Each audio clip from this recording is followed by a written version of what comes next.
This effortless chicken recipe you must try. ಹೇಗೆ ಮಾಡೋದು ಅಂತ ನೋಡೋಣ. ಒಂದು ಕಡಾಯಿಗೆ ಸ್ವಲ್ಪ ಎಣ್ಣೆ, ಅದಕ್ಕಾದ ನಂತರ ಶುಂಠಿ ಬೆಳ್ಳುಳ್ಳಿ ಜಜ್ಕೊಂಡಿರೋದು ಹಾಕ್ಕೊಳ್ಳೋಣ. ಇದನ್ನು ಸ್ವಲ್ಪ ಫ್ರೈ ಮಾಡಿಕೊಂಡು 2ರಿಂದ 3 ಹಸಿರು ಮೆಣಸು, ಹಾಗೆಯೇ ಅದನ್ನು ಫ್ರೈ ಮಾಡ್ಕೊಂಡ ನಂತರ 2 ಈರುಳ್ಳಿಯನ್ನು ಹಾಕ್ಕೊಳ್ತಾ ಇದ್ದೀನಿ. ಅದನ್ನು ಚೆನ್ನಾಗಿ ಫ್ರೈ ಮಾಡ್ಕೊಳ್ಬೇಕು. ಚೆನ್ನಾಗಿ ಫ್ರೈ ಆದಮೇಲೆ ಒಂದು ಮೀಡಿಯಮ್ ಸೈಜ್ ಟೊಮೊಟೊವನ್ನು ಸಹ ಹಾಕ್ಕೊಳ್ತಾ ಇದ್ದೀನಿ. ಅದನ್ನು ಸಹ ಚೆನ್ನಾಗಿ ಫ್ರೈ ಮಾಡ್ಕೊಳ್ಬೇಕು.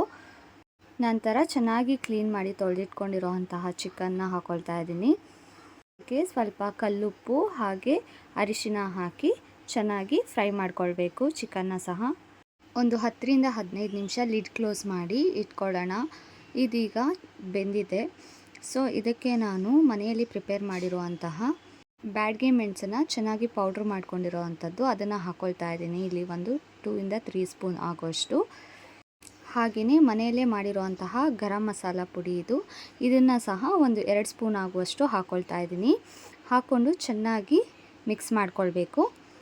ಚೆನ್ನಾಗಿ ಮಿಕ್ಸ್ ಮಾಡಿಕೊಂಡು ಉಪ್ಪು ಕರೆಕ್ಟಾಗಿದೆಯಾ ನೋಡಿಕೊಂಡು ಕೊತ್ತಂಬರಿ ಸೊಪ್ಪನ್ನು ಸ್ವಲ್ಪ ಸಣ್ಣದಾಗಿ ಹಚ್ಚಿ ಹಾಕ್ಕೊಂಡು, ಹಾಗೆ ಇದಕ್ಕೆ 2 ಸ್ಪೂನ್ ಆಗುವಷ್ಟು ತುಪ್ಪ, ಹಾಗೆ ಕೊನೆಯಲ್ಲಿ ಒಂದು ಸ್ವಲ್ಪ ನಿಂಬೆ ರಸನ ಹಾಕ್ಕೊಂಡ್ರೆ ಅಂತೂ ರುಚಿ ಅಂತೂ ಅದ್ಭುತವಾಗಿರುತ್ತೆ. ಸೊ ಟ್ರೈ ಮಾಡಿ.